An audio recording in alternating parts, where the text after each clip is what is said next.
Hats off to entrepreneurs. You bring value to our community by creating jobs and building wealth. Aspire Enterprise of Florida is your premier one-stop resource for strategic business coaching, business trainings, and business services. Our elite team of business professionals have over 30 years of expertise to serve small business owners, not-for-profit organizations, and individuals. Aspire Enterprise, where your needs are our priority. For nearly 60 years, most politicians running for office in Palm Bay promised to fix the city's failing roads. In 2017, armed with a plan, Thomas Gaume and a small team of residents set out to accomplish this enormous task. The need for alternate paths that are smoother than the roads, and the term grassfault will soon be a distant memory. Tom believes in duplicating success. He started by visiting Northport, Florida, a GDC community exactly half the size of Palm Bay. Northport successfully fixed their roads with a road bond referendum, and Tom made several trips to Northport to fully understand the process. In the 2018 election, 66% of Palm Bay voters approved a $150 million bond referendum. Now we're turning our failed roads into an economic engine to diversify our tax base and lure commercial businesses, while at the same time looking out for the environment and the delicate ecosystem we call home. That's what sets Thomas Gaume apart. He solves problems by creating teams of citizens to conquer even the most difficult issues. You might say that Tom is the man with a plan. Vote Thomas Gaume for Palm Bay City Council Seat 3 on November 3rd. For your family, your property, and our future. Approved and paid for by Thomas Gaume for Palm Bay City Council Seat 3, nonpartisan. Who am I? I'm someone that believes in community and that dedicates hundreds of hours every year to serving the people of Brevard. Who am I? I'm a scholar that supports and believes in education, that donates countless dollars and hours to helping scholars learn, grow, and be better for our future. Who am I? I'm an advocate that stands up for those who can't stand up for themselves and that protects and defends the Constitution every single day. I'm Alton Edmond, and I'm running for Brevard County Sheriff. It's time for change.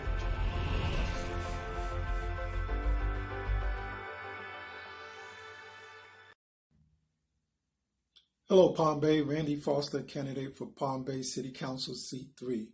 This political advertisement is approved and paid for by Randy Foster, candidate for Palm Bay City Council Seat 3. Public safety is important. As a councilman, that should be the number one priority when you come in office, public safety. And the people who provide that safety, who serve and protect, is Palm Bay Police Department and Palm Bay Fire Department. I went through a 2-hour process for each interview for an endorsement with Palm Bay Police and the Fire Department. The Palm Bay Fraternal Order Police, Lodge 111, endorsed me. Also, Palm Bay Fire Department endorsed me for the city. I had to go to the Space Coast Association of Realtors. Has nothing to do with public safety, and none of them probably works in Palm Bay. But I would have took the time out if I was him. And here are the men and women that serves and protect and keep you safe at home. So remember this when you go to the polls in November. If your brother, your sister, your uncle, your father, your cousin, your friend is a police officer in Palm Bay or a fighter, my opponent don't care what they're going through as a candidate running for office. I do. That's why they endorse me. Thank you, Palm Bay. And remember, I'm the only one with law enforcement experience and a history of providing safety throughout the public, throughout these United States. Vote randyfoster.com. Vote for Randy Foster, a true leader. Thank you.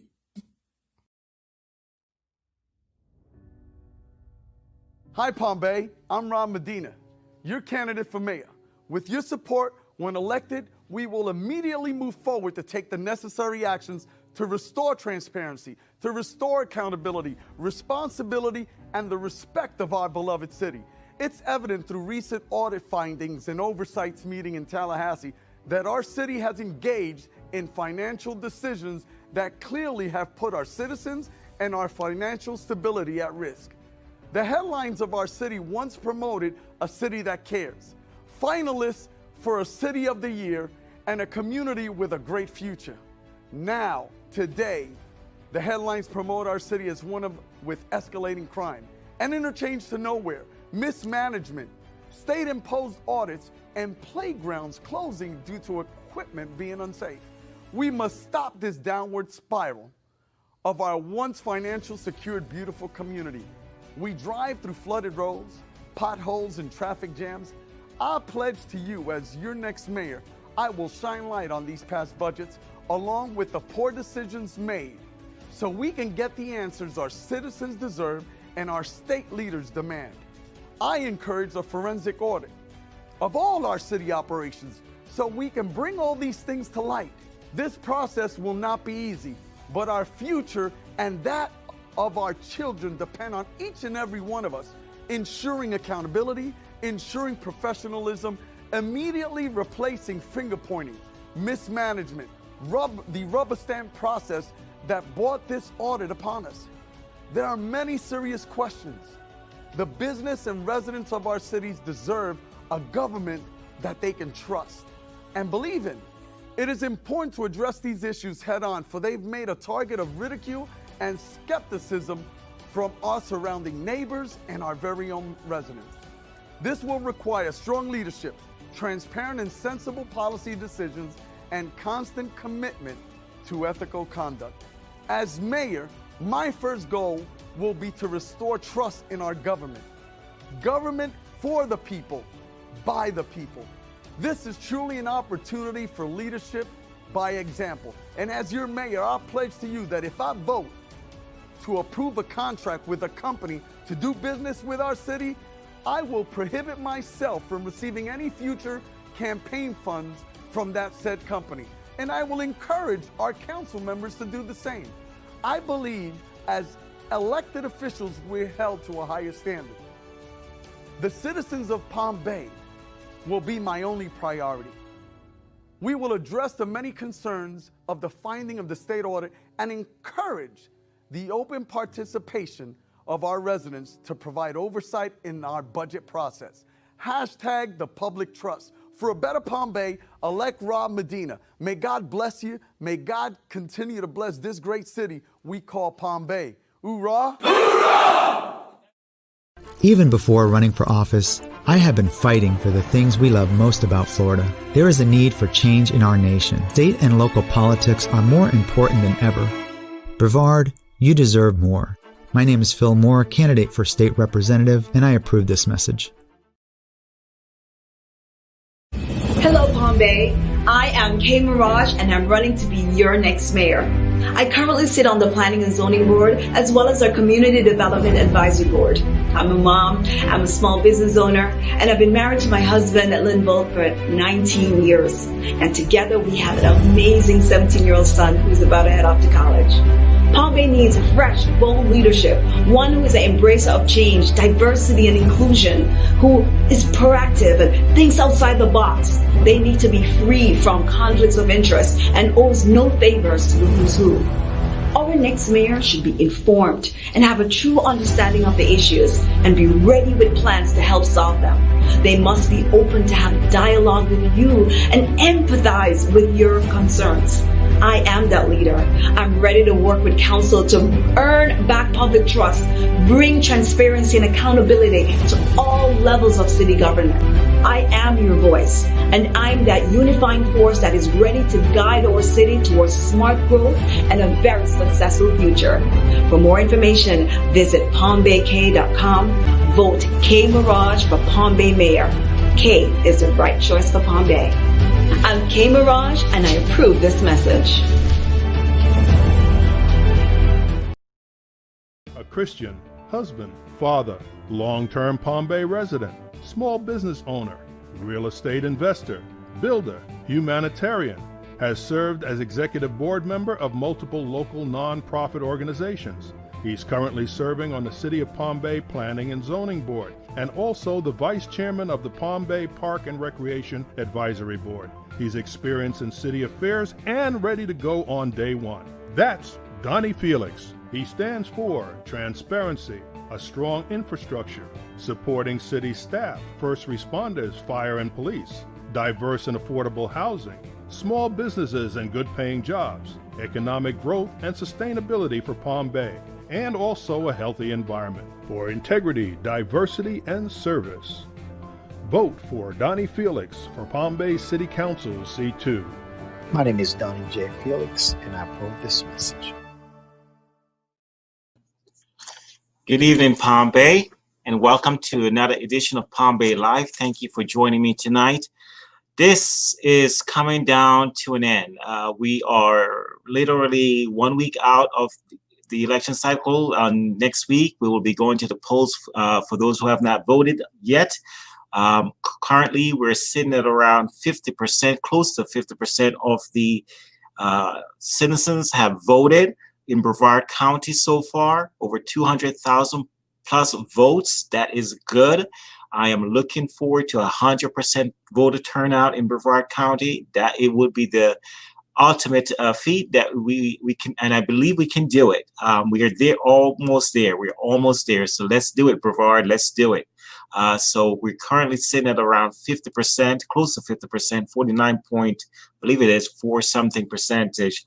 So that is very, very good for a county. So I'm very, very excited and I'm overwhelmed. I'm grateful of what I'm seeing happen in our county. Some bit of announcements. Thursday night will be our last interview. I'm trying to finalize things for that, so look out for that.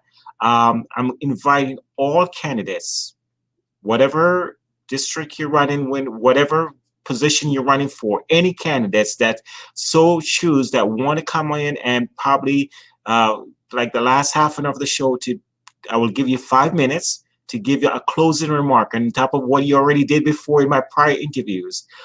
So if you're interested in that, send me an email so I can send you the link so you can be invited into the platform. One by one, you will come on.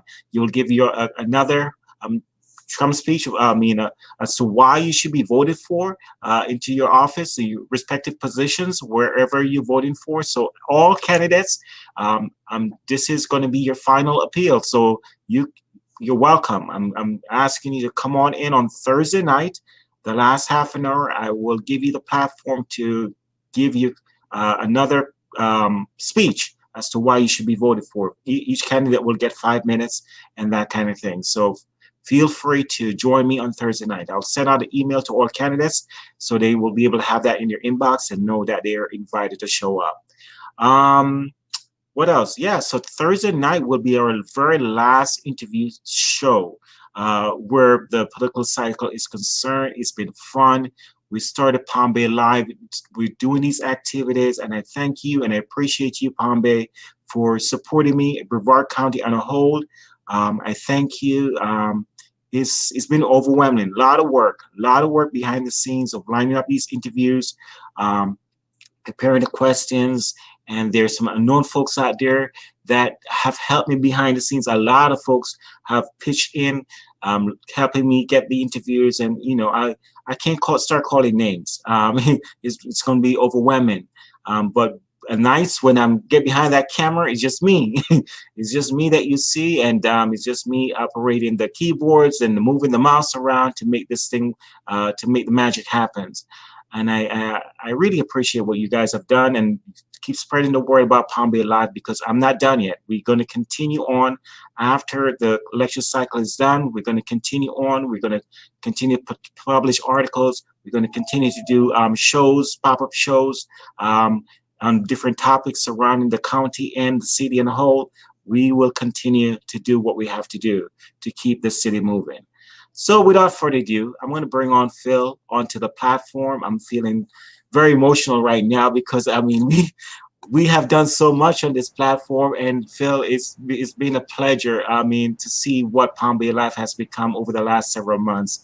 And so, yeah, I'm going to allow you, sir, to introduce yourself, and for those who do not know you, please go ahead and do that. And also for those who are joining us tonight, we are going to be entertaining questions live, so you can ask Phil questions live. I do have some prepared questions just in case we didn't have a lot of questions from the audience that I can go to, but we will be entertaining questions from the audience as well. So Phil, take it away. Talk about yourself and who you are and why you're running for your office. Thank you, Kevin. Thank you for inviting me back onto Palm Bay Live. I'm excited to see everything that you've been able to accomplish in the community that has been so involved and so engaged in this election, not only here in Brevard County, throughout the state of Florida, throughout the nation. And as you were mentioning, I'm excited to see so many people already turn out to vote. I think we all have a little bit of election fatigue as we've been talking about this election probably since for the last 4 years. So a lot of people have already engaged and gone out and voted. And I think we're all ready for November 3rd to be here now. I know I am. I'm tired, but excited. And I'm going to continue trudging forward through this next week. And again, I'm excited to see the numbers. And, just briefly, as you were mentioning, in the state of Florida, we might be seeing the record turnout, and also here in Brevard County. So it's exciting to see so many people engaged in the election process. I think the democratic process, that's what we need to see. We need to hold people accountable when they're not doing their job. And if they are doing their job well, then they would be able to get in and do another 2 or 4 years. So I'm running because I think we do need new leadership. I think we need new representation, and representation that actually represents the working class citizen, which we don't have enough of in Tallahassee. We're actually moving the opposite way. We're electing more millionaires into office who don't represent our needs, the needs of the working class citizen. And it speaks directly to myself and my opponent. Recently, we did an interview, a forum or debate with, I think it was News 13. And our differences are stark. I represent the working class person who was affected by COVID, who had to fight through the unemployment system. And my opponent doesn't. He doesn't work. He hasn't dealt with the unemployment system. And when asked what we would do, that's one of my main priorities. My main priority is to go back to Tallahassee and to fix our broken unemployment system. This was not by accident, although COVID really exacerbated the problem. This was set by design. It was set by design so that people would have a tough time being able to get their unemployment benefits.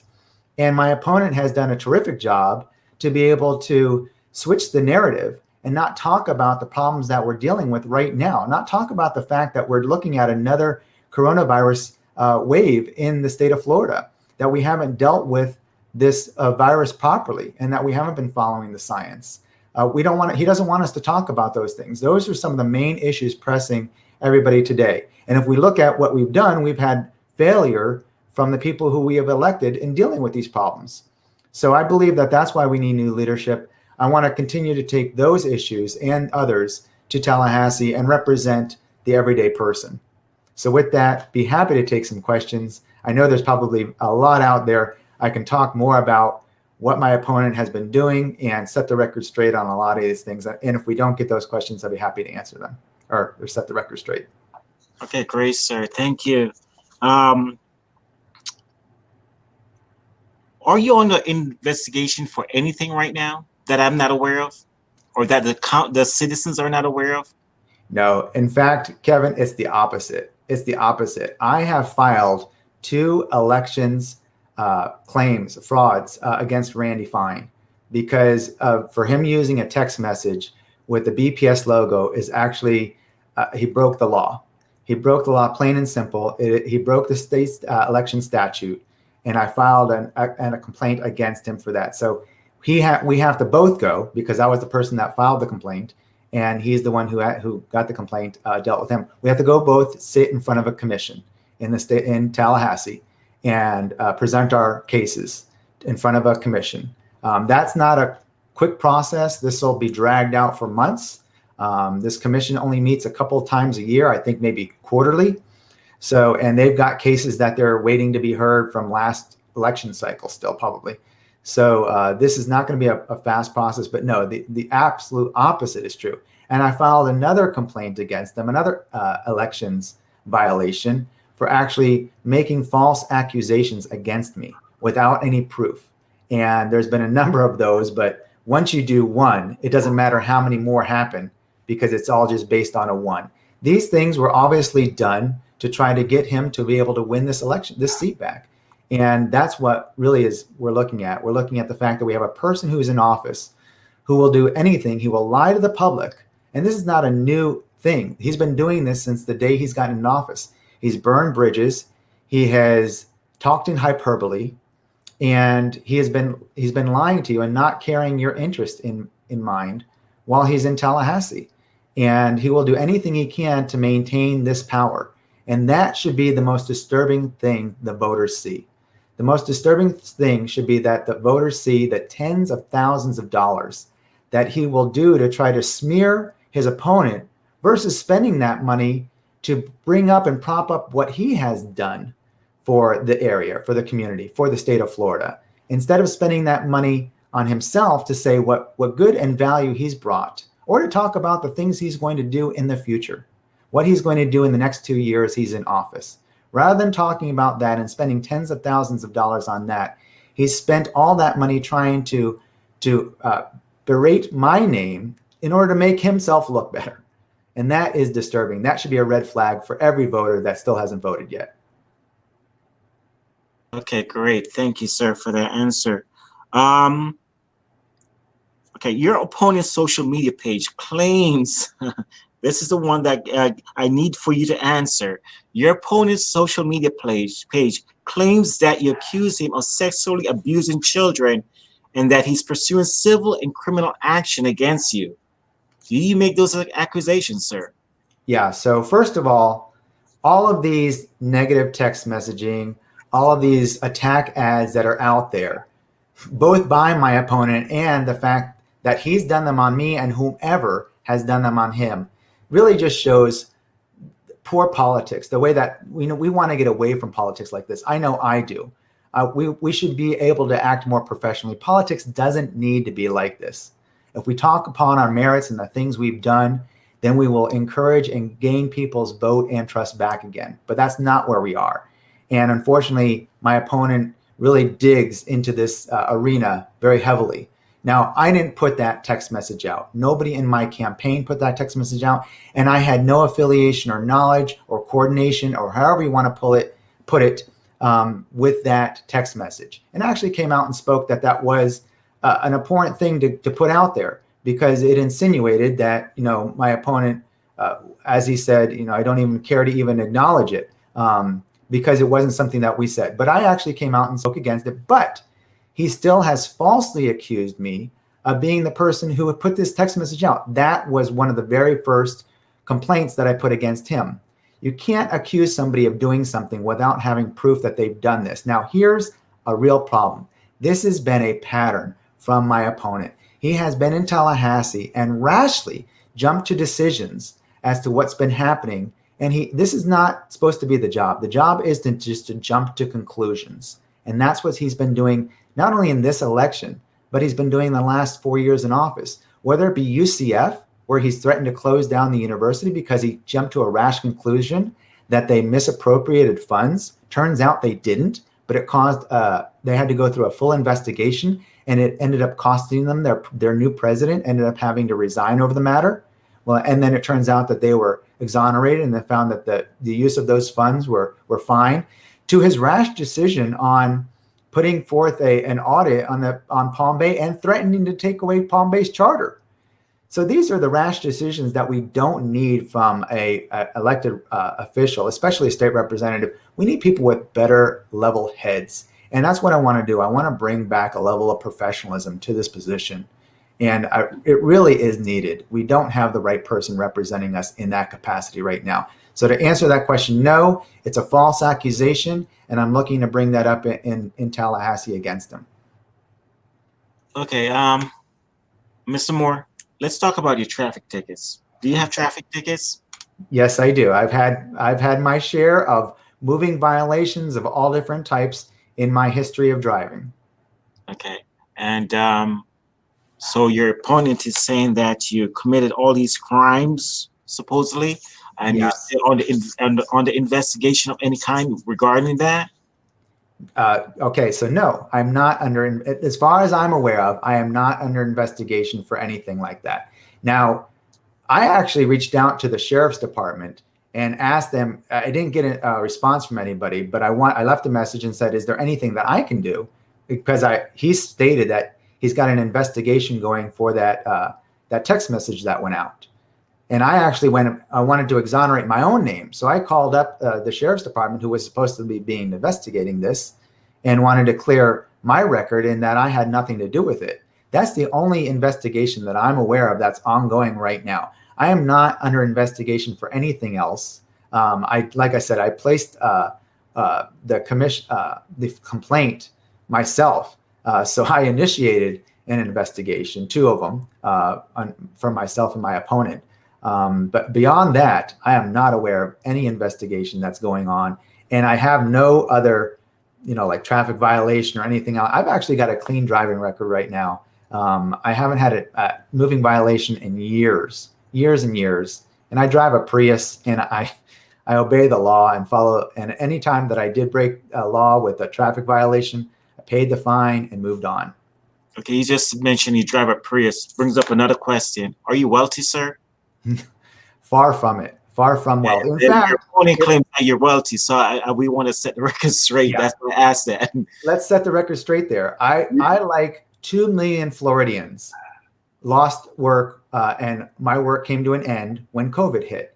I'm a medical device instructor by trade, and that's what I do. I'm a contract medical device instructor, and I travel around the nation and teach these classes, which I enjoy. I love to do. When COVID hit, travel stopped. So like many people, everybody's job came to an abrupt halt. And I can appreciate that. I'm one of those people. And I had to file for unemployment.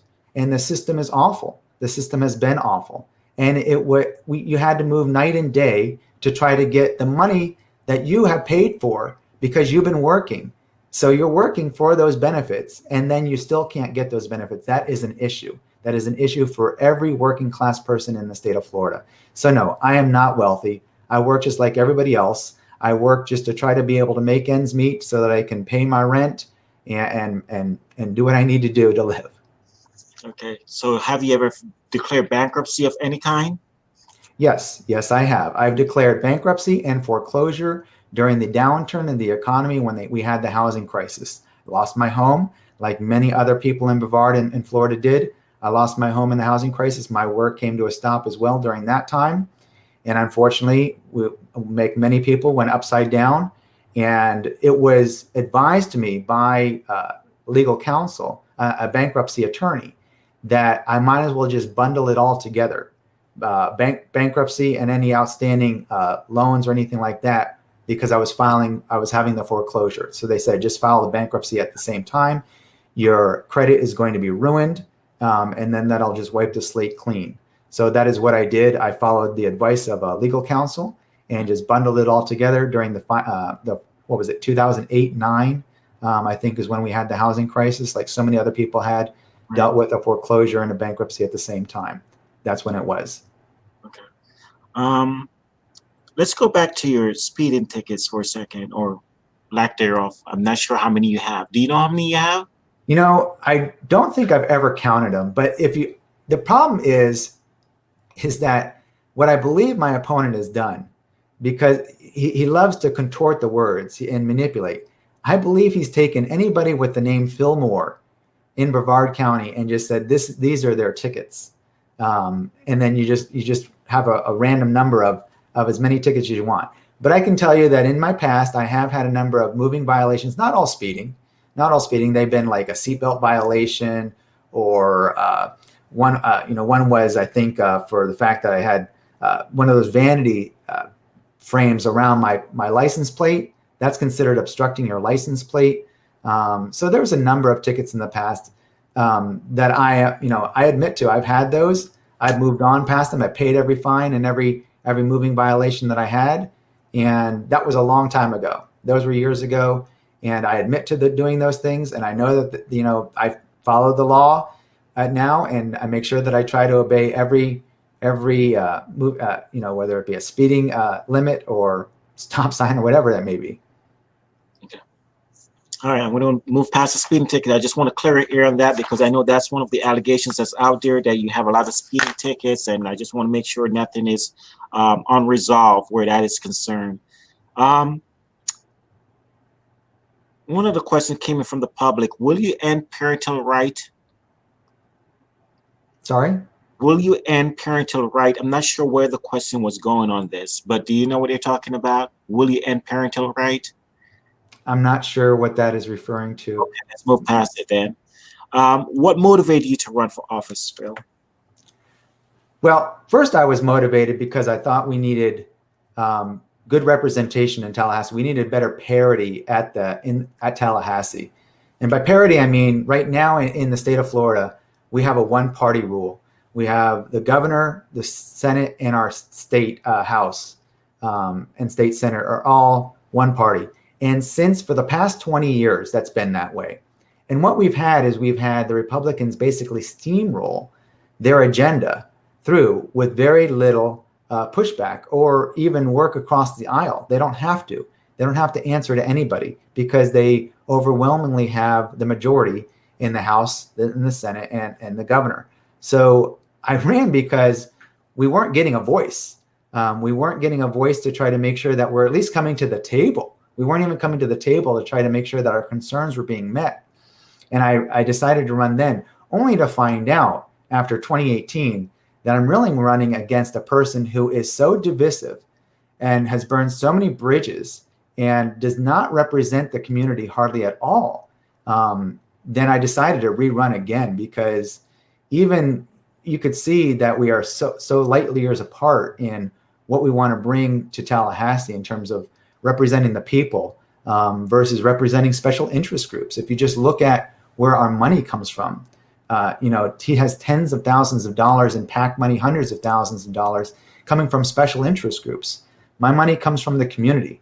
We're running on two different budgets. We're running a campaign, and the crazy thing is it's close.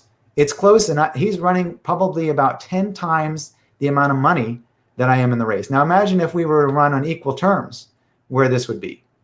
So we're really in two different ballparks, really, on where we want to be in terms of bringing the issues, the concerns of Brevard to Tallahassee. So that's what drove me to run again, is that I felt we really didn't have the right type of leadership, the right state representative, the right type of person to bring the professionalism needed, and everything from being on Facebook so much and berating people to attacking citizens. And again, to going back to talking about hyperbole and shutting down school, UCF, this is not the type of thing you want in a representative. You want somebody to have a better professionalism and a level head on these things. So that's why I decided to run again. There's a claim out there that you signed a pledge to defund the police. Is that so? Yeah, thank you for asking that, because I cannot stress this point enough. One, I did sign a pledge. Two, it had no mention of defunding the police, a complete fabrication, a complete lie.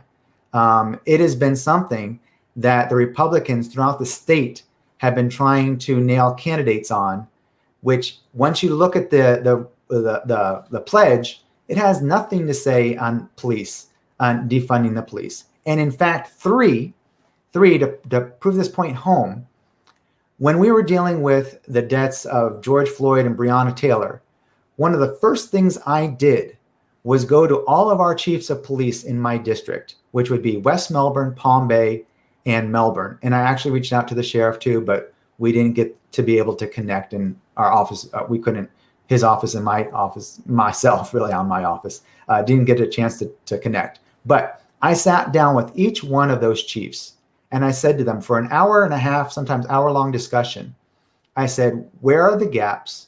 Where are we doing well?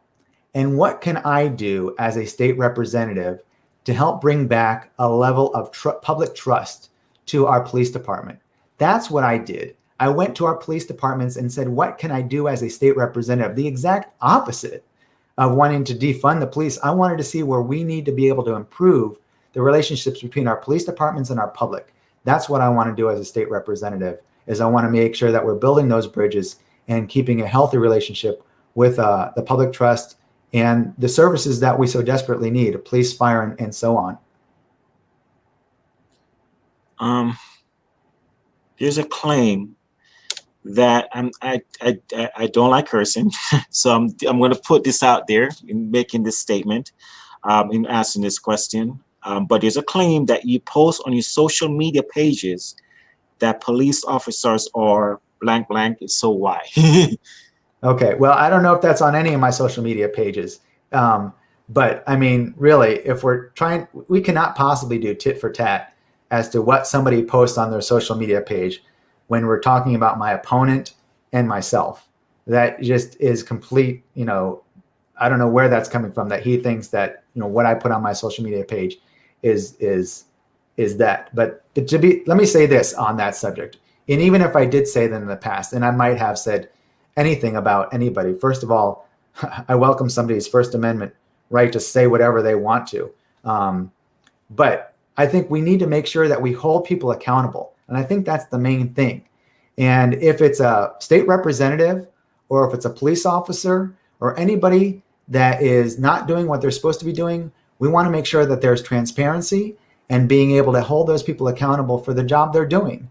And that is part of what and whether that is a state representative acting like whatever the word may be, I think you said a blank blank.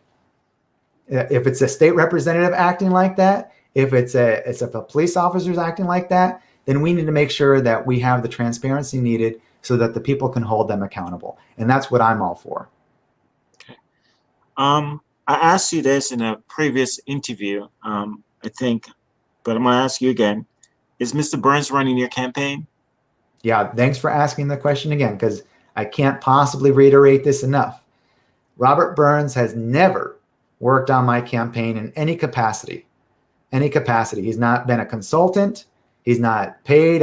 He's not my campaign manager. In fact, my campaign manager took offense to that because I do have a paid. I do have a campaign manager. I wish I'd be able to pay her, but I do have people who volunteer on my staff. And Robert Burns is not one of them. He has never been on my staff. He has never worked with my campaign through this whole election cycle. Okay. I have some more questions for you, but I'm going to go to the audience right now and see what we can pick apart since it's half an hour out. So to the interview, I'm going to scroll up. I'm looking for appropriate questions, folks. So if the questions is off the wall, I'm not going to entertain it. Okay. Let's see. Let's start with this one. I asked about Mr. Shorts, if you're still watching. I just asked about the defunded police. I'm not going to take that one. Speaking of campaign donations, who will you owe favors to if elected? Who will your opponent owe favors to if elected? I mean, that's a question that everybody should always look at when you're electing somebody, anybody to office at any level, really. And, you know, my opponent wants to sit there in the last 4 years. He's trying to divide, and he's trying to divide the citizens against each other and pit everybody against each other by saying this person's corrupt, that person's corrupt. And sometimes you have to listen, you know, doth thou protest too much is a, you know, when somebody's yelling corruption is everywhere else. Sometimes corruption is right where it lies from the person who's proclaiming it's everywhere else. And so you really have to look at, you know, how somebody has their campaign funded. My opponent gets his campaign funding through the private prison industry, through the liquor industry, alcohol and tobacco. He gets his money through the gambling industry. He gets his money through the agricultural industry and the developers.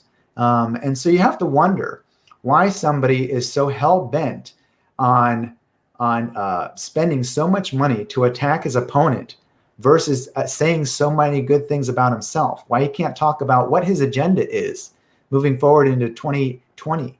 Probably because his agenda is going to really lie in with where all his money is coming in. Now, again, my money, which is very little, but is coming in, 99% of it is coming in from the community, from everybody here, from the people watching, and from everybody else who's supported my campaign here locally.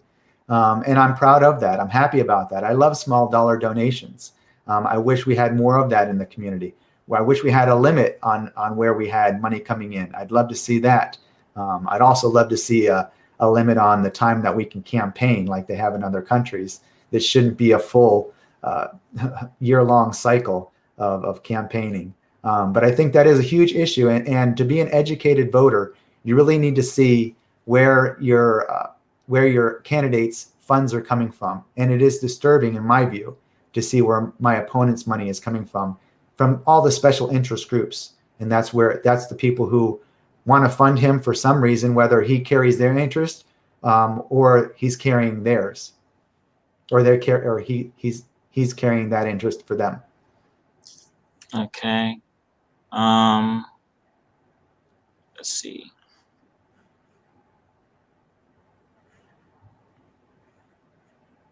Some of these questions were already asked.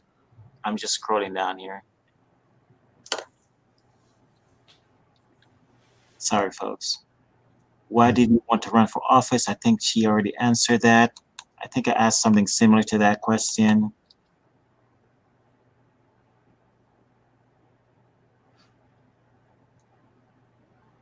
Let's see what else.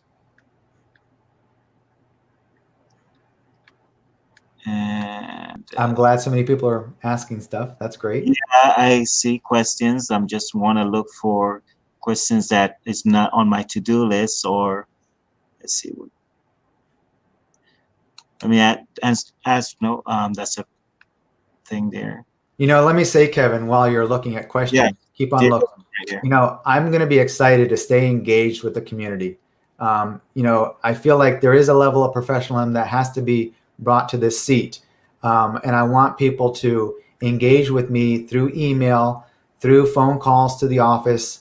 I might not respond to everything on Facebook. I don't think that's the best medium to reach out to your elected officials. Do it in a professional manner, like you would in a professional meeting. You would email them. You would would call their office, set up an appointment, and I'd be so excited to do that and still reaching out to people. Even as I've been running as a candidate, I've already been helping out the community. Even people have been reaching out to me asking for my assistance with the unemployment issues. They've asked me to help them navigate all the problems that we've had with the unemployment system. And I've been happy to do that already. I've been happy to try to make sure that, we're dealing with COVID in the best manner possible. I've been trying to have meetings with all of our health departments and school board members that I can.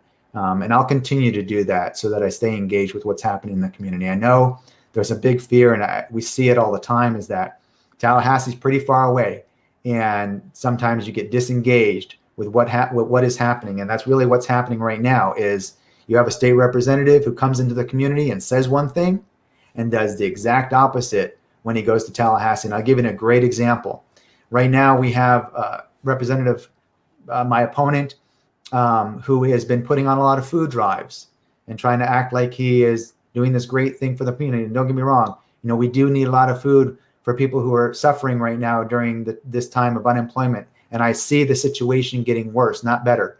We're going to have, I believe, a housing crisis soon where people aren't going to be able to meet their mortgages and their rents. But the difference is that he went to Tallahassee and actually voted to reduce SNAP benefits. So he tried to take away people's ability to be able to get this food. And that yet he comes here and he puts on a different show and tries to change the message so that he looks like he's doing this great thing for the community. Where I have been doing this thing for a long time, but I've been working with the community. I've been working with other nonprofits who are already established and doing the work here. And that is the key. I'm not trying to reinvent the wheel here. I want to work with the infrastructure that's already in place. And I think that's what we really need from a good leader, is not to try to say it's all me. It's not me. It's the infrastructure. It's the community. State representatives and elected officials come and go, but what have they actually left for the community is going to be the big thing. Okay. There was claims that you were homeless. We talk about the housing crisis, and they're pivoting to whether or not, because of your past issues, if you can, understand the plight of the working class. Talk about that. Well, yeah. I mean, after the housing crisis, there was a period of time after that where I was going from place to place. And this is where, I was in a rough spot, like many people. And this is a time where I got a lot of tickets, and I was getting a lot of moving violations. I wasn't able, like making ends meet were very hard. So for instance, if I had a ticket that I couldn't pay, then because, we're struggling, I'm struggling just to be able to make enough money or find enough work to be able to pay the electricity bill on top of being able to pay a ticket. Now, the law has changed, but before, if you didn't pay your ticket, after a certain period of time, you had it outstanding, your license is suspended. That law has just since recently changed, because you shouldn't have your license suspended based on how much money you make or how much money you should be able to can afford.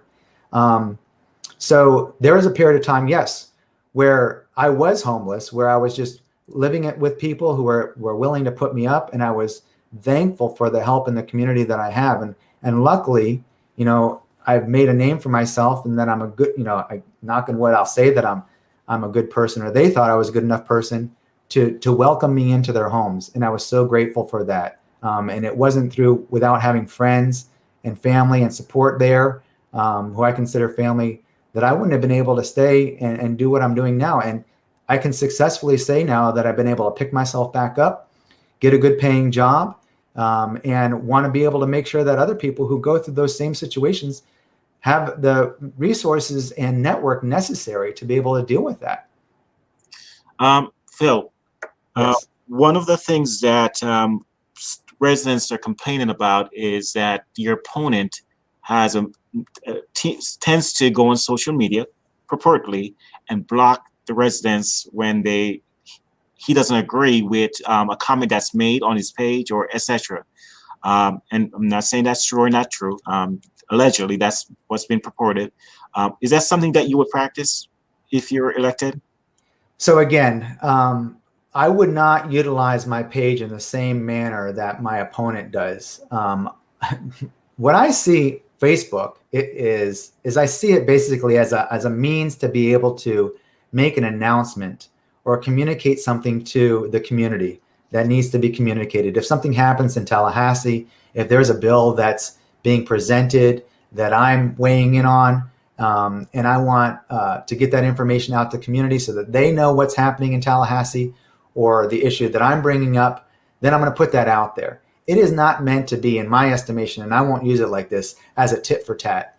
It is not meant to be a two-way communication where you're going back and forth and just letting somebody just bicker back and forth with you or argue with you. If you want to have that kind of conversation, I'm welcome to have that conversation. We're not going to agree all the time, and I understand that, and I welcome that. In fact, I have a lot of Republican friends who we already talk about, and I say, be happy to talk to you. We're going to agree to disagree on issues, but you're welcome to bring that issue to my table, to bring it to my office, respectfully in an email. Call me. We'll have a sit-down conversation. That's the way we manage through this, not through social media where one person gets on and says one thing, and then a whole bunch of other people start to say another thing. That's not the best way to do it, in my estimation. Okay. Let me go to my email right quick before I forget these questions. This question came in from a citizen. Based on campaign donations, if you are elected, what groups might feel that you owe? I think we asked this already, right? That you owe them. Yeah, we asked this already. We talked about, and just so you know, for me, where my endorsements come from. My endorsements come from the very groups that I've advocated for in Tallahassee. I've gone to Tallahassee and been an advocate for the environment. And those are some of the groups that, like the Sierra Club, those are some of the groups that are actually backing my campaign. And that's, a bipartisan group. So I'm excited to have their endorsement. Now, that didn't come with money, but it did, come with an endorsement, and I'm happy to do that. And there are other environmental organizations like that have supported my campaign, and I'm happy to be able to continue to bring those issues, as environment is a huge issue in the state of Florida. Okay. All right. I saw some more questions up here. I'm going to try to scroll, and give me a second here. And just to go back to the blocking one, because I don't know if I addressed that correctly. I'm looking for the question. Go ahead. So for me, I will block people if they break the rules of Facebook. If they're going to post hate speech or curse on the page or things like that, or spam it, if they're just going to spam the same thing over and over again, then yeah, they're going to get blocked from the page. But if it's just civil discourse and people are discussing on the page amongst themselves, that's what it's there for. And if people want to engage that way, that's the way they're going to engage amongst themselves. But in terms of, so I won't block anybody who's on an official page. Now, my campaign page is technically not an official page, but my opponent tries to get around this rule, and it's wrong the way he's trying to get around it. But he has two pages, one that he considers his official state representative page, and then the other one he uses. Well, unfortunately for him, the way that the ruling was on that, it was done in a case for a congressional seat, it is the page that is used as your official page is the one that is considered your official page. And so that is the one that you're not supposed to be blocking people on and allowing them to reach you in that capacity on that page. Now, again, that's not what I would be using my page for. So the best way to reach me would be by email or calling the office. That's the best way I think that you should try to reach any of your elected officials. So let's answer this one. What are your priorities for District 53? Yeah, so thank you. That's what I think what we have so gotten away from is what I think we need to do in the district and in the state of Florida. So the biggest things is dealing with, we still have a lot of people who are unemployed. We still have a lot of people who are out of work, whether you're in the gig economy or whatever it may be. You're a contract worker or you're somebody who travels. We still don't have the benefits in place for you. Now, if you look at my opponent versus myself, we're on opposite ends of the spectrum. I want to go back and fix the unemployment system, raise the benefits, extend the period of time, reduce some of the loophole, the hurdles that are in place, the waiting period. We shouldn't have a waiting period to be able to get the benefits that we've worked for. We shouldn't have to sit there and make sure that we're doing, well, I can understand job searches. Job searches are okay to make sure that we're trying to be employed. But there's a lot of hurdles that are in place there that we've all had to go through in the past and that have been waived only because of this COVID emergency, but that are going to go right back in place. My opponent says we shouldn't remove any of those. Everything is fine the way it is. He said that in the debate that we had together. In fact, so much, he said that the only thing he would look at was the company that is in place of the system. The computer system and the phone system is a certain company that is in place. He's only wanting to look at that. Well, guess what? The governor actually just renewed the contract with that same company. So it is impossible to go back and look at that. But he wouldn't, because he's going to follow what Governor DeSantis says. But we need to look at the very company that was doing the unemployment system has failed us there. And the governor just reapplied to give them another, I don't know how many $1 billion contract to do it again. So that is one of the main priorities. And of course, COVID, how we're dealing with this this virus, this pandemic. We're still not looking at it dealing well. We're still seeing spikes in cases in the state of Florida and in Brevard County. So we're not doing a great job here. We need to make sure that we're working with the health professionals and trying to implement the best practices to mitigate the spread of the virus. And that's not something that my opponent and I see eye to eye on it either.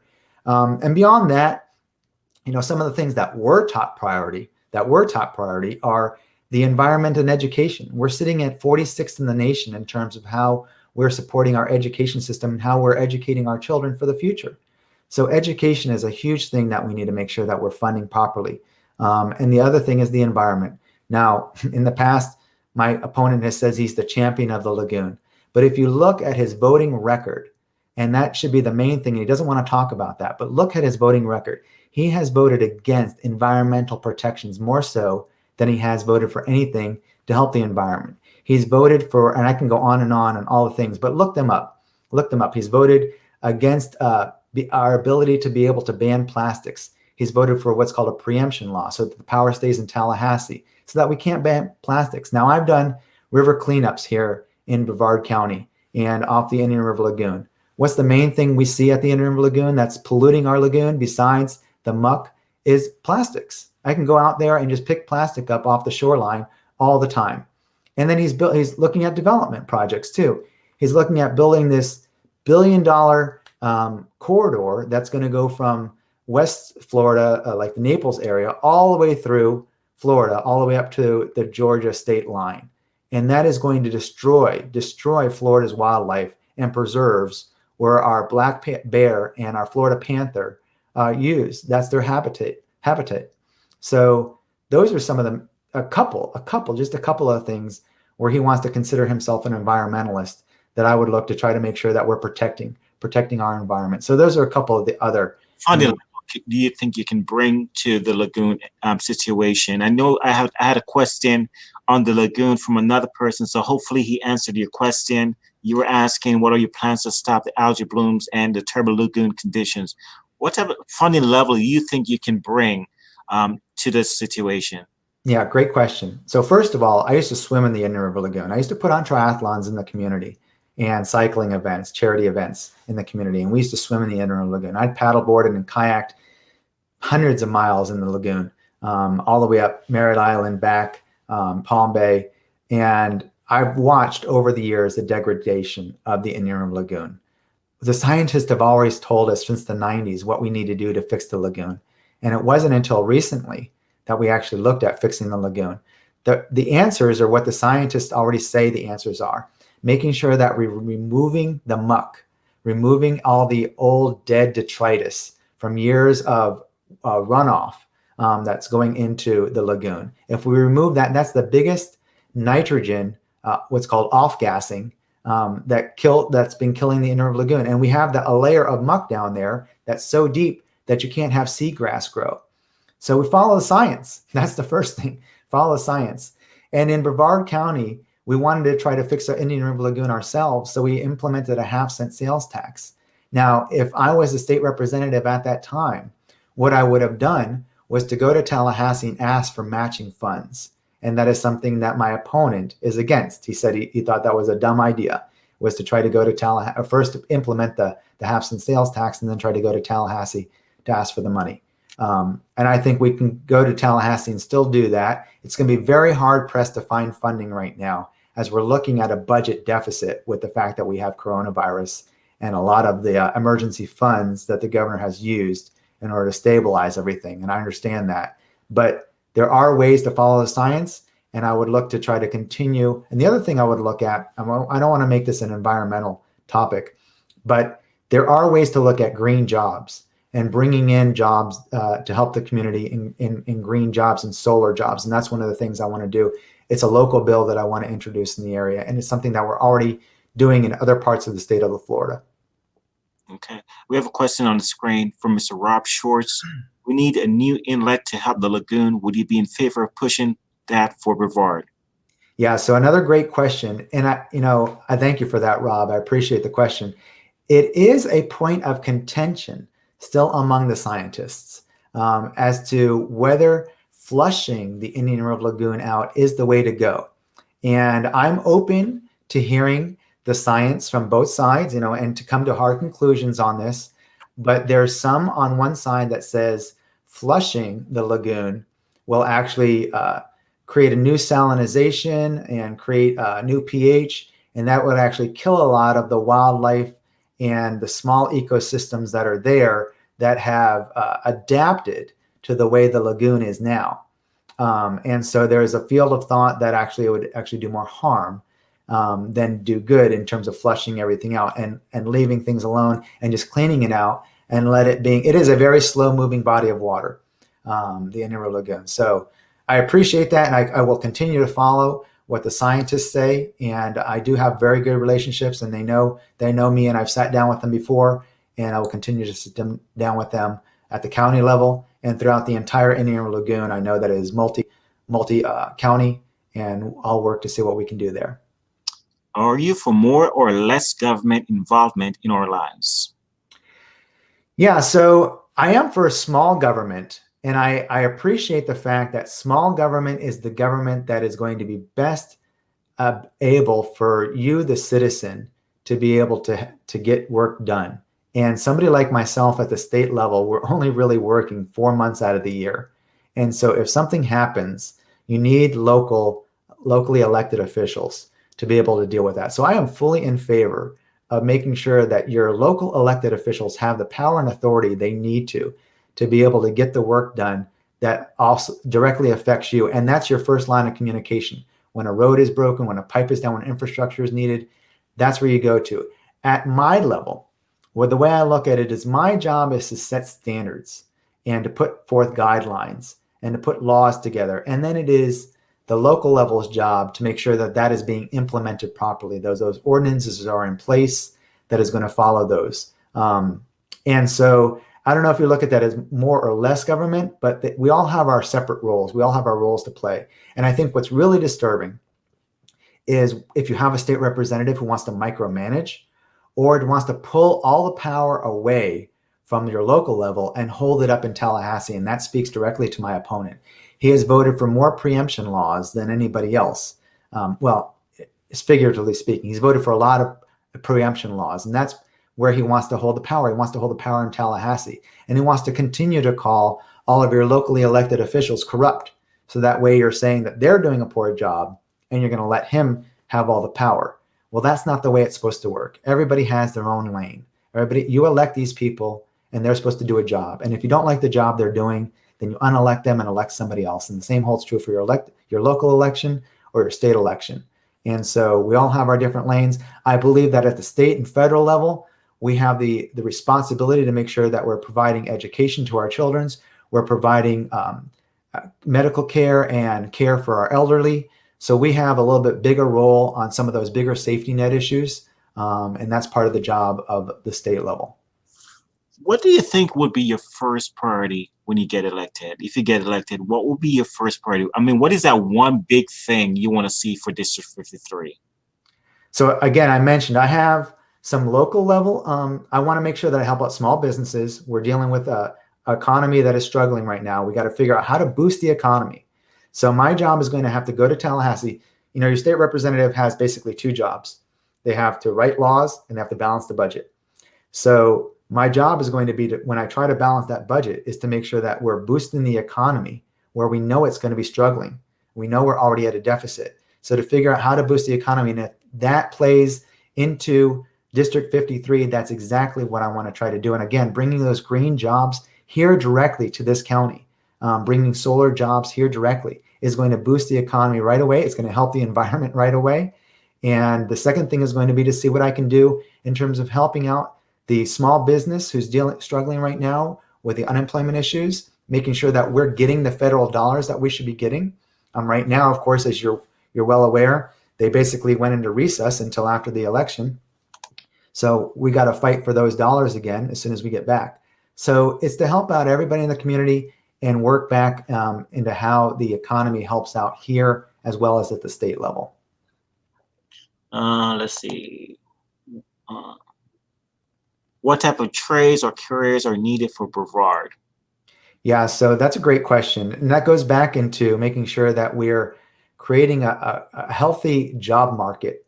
And we have been doing that in Brevard County. And we have been putting a pipeline for students who come out of work to be able to go in industry, in other type of industries, which is so needed in Florida in general, because we are a state that is basically fallen so that we only have all our eggs in one basket, and that is tourism. And we really need to diversify where we have our economy come from. So that way, when one of those areas gets hit hard, like tourism, we have other things to fall back on. So we need to make sure that we're diversifying in other industries, economic industries.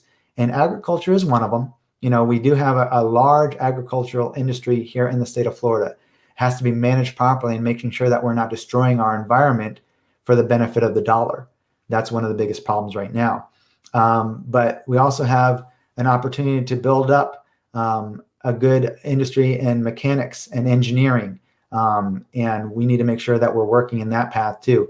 And we are putting in place a good pipeline for our students, high school students, so they get the education. And if they don't want to go to college, they don't need to.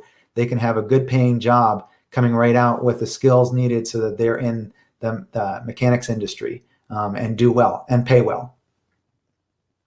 Okay, great. I was just looking at the poll numbers. We're at 49.92% as of close, which is really, really good. We're getting there, Brevard. We are looking for 100% turnout, and that's what my goal is to see. I would be super hyped if I see everybody show up and vote. I mean, I don't care how you vote. I just want everybody to vote, because the bottom line is, I mean, this is why we're here, you know.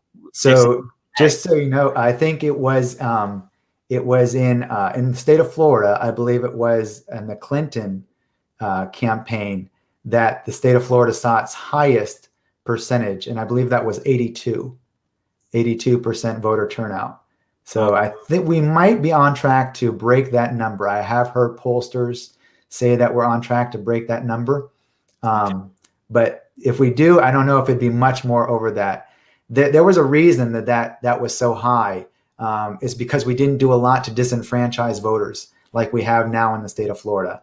We actually had better voter rolls. We didn't try to kick people off voter rolls. So a whole slew of things that were in place back then that allowed for a higher voter turnout. So if we see a high voter turnout, it's going to be maybe close to that number, which is still going to be very encouraging because we don't see those types of numbers. Let's take this question. Your opponent is on the state ethics committee. Would you care to comment on that based on his behavior? I think you answered similarly in a different fashion. Let me just say this. It's part of the problem. It's part of the problem that you have a one-party rule. And one party overwhelmingly has the rule over every committee. Then there's no real recourse. There's no accountability. They're not going to do anything amongst themselves. If you find that my opponent does not live in the district and you want to file a complaint against that, that goes to the House Ethics Committee, the very committee that he's on, the very committee that's full of the same party, and they're not going to go against that. So without parity, you have no accountability. Without enough people from all parties, different parties, being represented in Tallahassee, you're going to have what's happening right now. Okay, awesome. Is there any more questions, Palm Bay or Brevard at large? District 53, this is your time. I appreciate all the questions, everybody. And he sure does, and I do too. Let's see. I'm not seeing any more. It's 9 o'clock, Phil, so I'm going to close up with some last minute questions from me. Okay. I think you answered this already, but how will you bring integrity and professionalism back to politics? I think so I hope I did answer that, and I hope everybody understands that I really want to look at bringing the seat back in a totally different way. It is not something where you should have a state representative attacking citizens, using this as a bully pulpit, as he's been doing this last 4 years, talking about threatening to do so many things, using the state letterhead, representative letterhead, for his own benefit and his own purposes. This is not something that we should be doing with the state representative position. And this is what is lacking right now. We completely lack the ethics right now. When you have somebody who is going to use his position just to lie about the opponent, that should bring red flags to every voter. Lying about the opponent in every manner, shape, just to attack my character, versus even attacking policy. That's even a totally different thing. But not even attacking policy, just attacking character. And that shows that that's a lack of level of professionalism right there. Phil, yes. I didn't ever ask you this in any of my interviews. I'm going to ask you right now. Do you live in the district? Yes, I do, Kevin. I live right off Palm Bay Road. You know, one of the things that they're trying to change in this past legislative session, which I found very disturbing, and everybody should too for transparency, is they were trying to hide where your local elected official lives and try to say that was for their own protection and security. Well, if you're a good elected official, then you should have nothing to be afraid about where you live and what you're doing in office. If you're not doing a good job and you're really burning a lot of bridges, then maybe you have a reason to want to try to run and hide and where you're living. But no, I live right off Palm Bay Road, right in the heart of the district. And I've lived here for many years now. Do you care to opine on the alleged statements that have been made in public sphere that Mr. Fine does not live in the district? Yeah, so unfortunately, it is a practice. I won't say common, but it is a practice where if a state representative does not live in the district, what they will do, if they have the money to do so, which I don't, they will purchase, or if not purchase, they will rent a condo or apartment that is within the district. And that is the loophole that they will use to say, well, I live in the district. Now, technically, they're supposed to live in that condo or apartment when they say they live in the district. But many people do not live in that condo. My opponent does rent a condo in the district. But there's been a period of time when he did not have that condo in the district. And the only place he had was his home that is outside the district. And I believe that was brought to the attention of the ethics committee, and they did nothing about it then. What advice can you give people?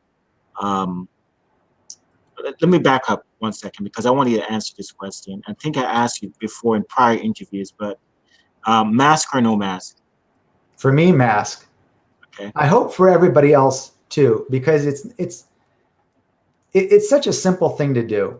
And I've had this discussion as well, that people say that it's an infringement on their freedom, but isn't it more an infringement on the person who wants to try to be able to do something and is at risk of being able to live their own life from the freedom of getting sick and potentially, depending on what they have, dying. You know, the governor even spoke about this. When we had closed everything down, we were looking to reopen. We had people who were so at risk that they couldn't go do stuff. They couldn't go get their medicines. They couldn't go to the hospitals. They couldn't go to the places they needed to go because we couldn't manage the fact that we would give them a safe environment to be able to do those things. And that's a problem. We need to make sure that everybody has a safe environment to be able to go shopping, to be able to go to the hospital. And if to do so, that means that you have to wear a mask to do that, then that's a small price to pay to make sure that we create a safe environment for everybody. Okay, thank you for your answer. All right, closing up, what advice do you have for people on election day that is going out to vote with the mask situation or no mask? What advice do you have? Can you give them? Yeah, well, first bit of advice is go early vote. You have the opportunity to vote until Sunday. So you can utilize this time right now. Go vote. I was looking at the time right now. It's not time right now. But you can go vote tomorrow. You can go vote. And I can tell you, I've been to the early voting locations, and you can be in and out in 15 minutes, and you can avoid the crowds, and you won't have to worry about being around people who might not be masked up. And early voting, I encourage it. Go early vote, get away from the crowds.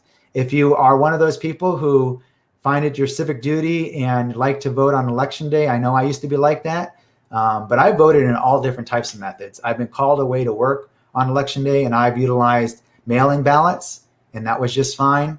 I've early voted. I will be early voting this election.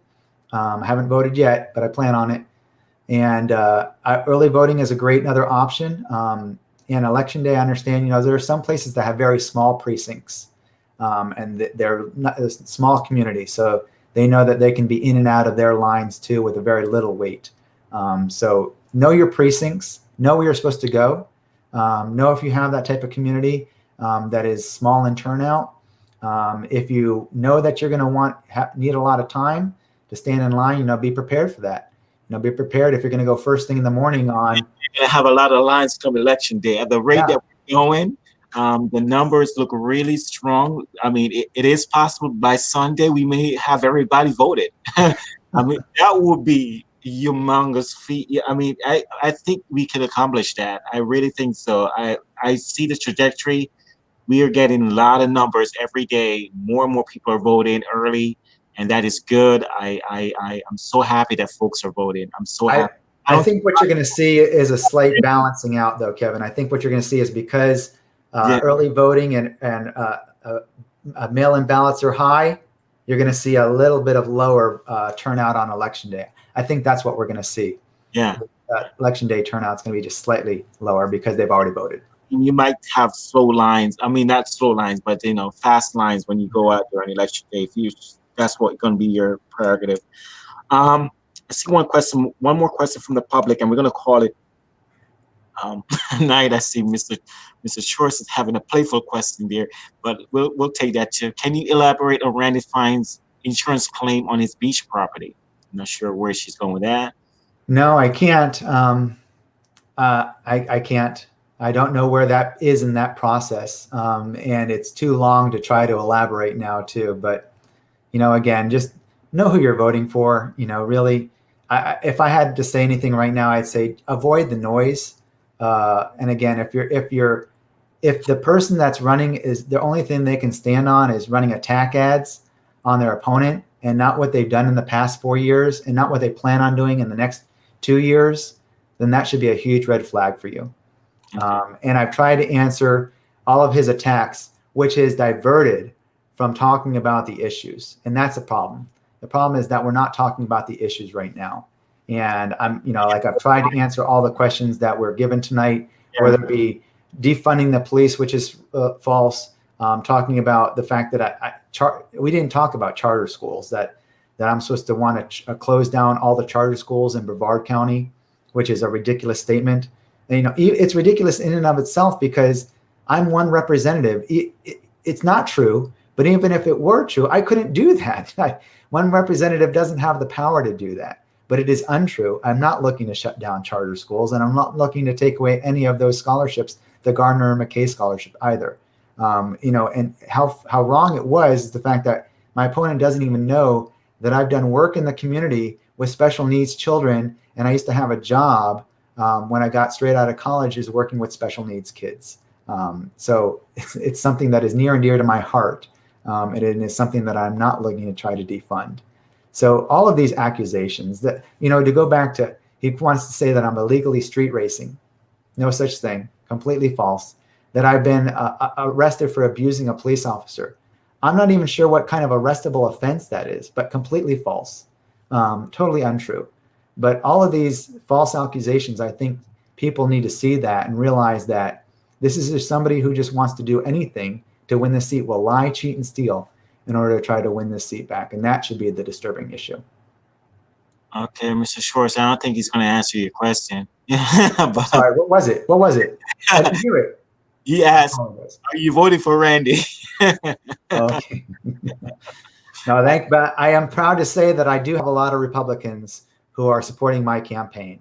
And when I win this seat, I've already told them, I will remember that and know that this is a purple district and a district that has to be represented by all parties, not just one party. And you all have a seat to be able to speak your mind at my table.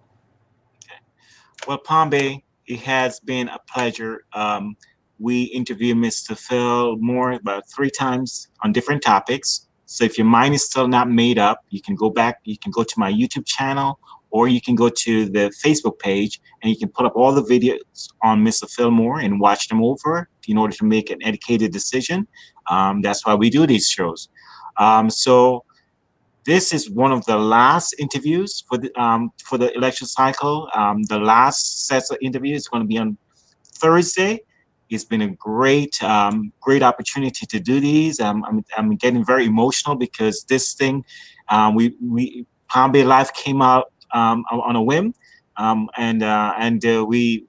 kind of planned this in 2 seconds, and I got so much support from the public.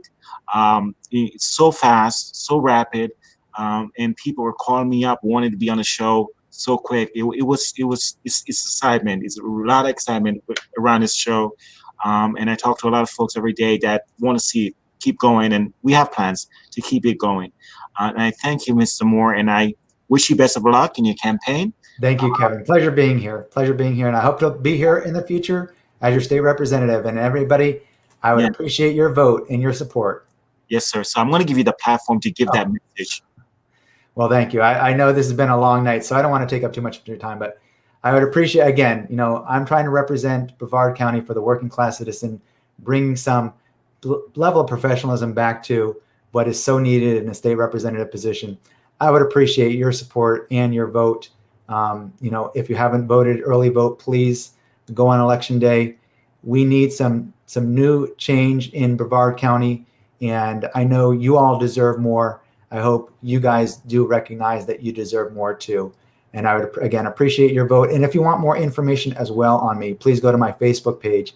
I've done a number of town halls addressing many of these issues. If you still have questions that need to be answered, go back and review those town halls. They're a little lengthy, but I hope you find them informative. And again, I would appreciate your support and your vote. We can do this come election night. So thank you very much. Thank you, Kevin, for giving me the opportunity to come on here and to be able to share my views on my platform. Thank you, sir. Again, we're sitting at 49.92% when I last checked. So a lot of folks have voted. So I'm not sure who needs to hear these messages still. But apparently there's going to be some folks out there that still needs to hear these messages from these last set of candidates. And all the candidates, if you're watching tonight, you're welcome to join me on Thursday night after I interview one last candidate. You can hop on the platform, give your final spiel if you like to, and talk about why you should be voted or elected to your specific office that you're running for. So that's going to be on Thursday night. So please reach out to me if you would like to be a part of that. You can come and just let's have a party. It's going to be the last pretty much show for this in this regard, in regards to the 2020 election. So you can come on through and just have a run through of all the candidates and just have a blast at it and talk about the good times. Again, I wish everyone best of luck. If you don't show up to the show on Thursday night, that's okay too. I wish you best of luck in your campaigns, in individual campaigns, and please take my phone call and on Tuesday night if you do get elected, because I would love to hear from you in real time, and the audience would love to hear from you in real time, because we will be having an election show on Tuesday night starting at 6:30, and I already have 2 guests planned to be on the platform with me. So please do join me on Tuesday night 6:30 for our election show. Thank you, guys. I thank you so much. It's been overwhelming. Lots of planning that goes behind these shows. Plus, I have my day job, and then I come and do these, and and then I have my family life, and so it's been a lot. And so it's very emotional for me right now. I'm getting teary-eyed just talking about the immense work that goes behind this. And I thank you so much, and have a good night. Thank you, Palm Bay. Bye-bye. Thank you.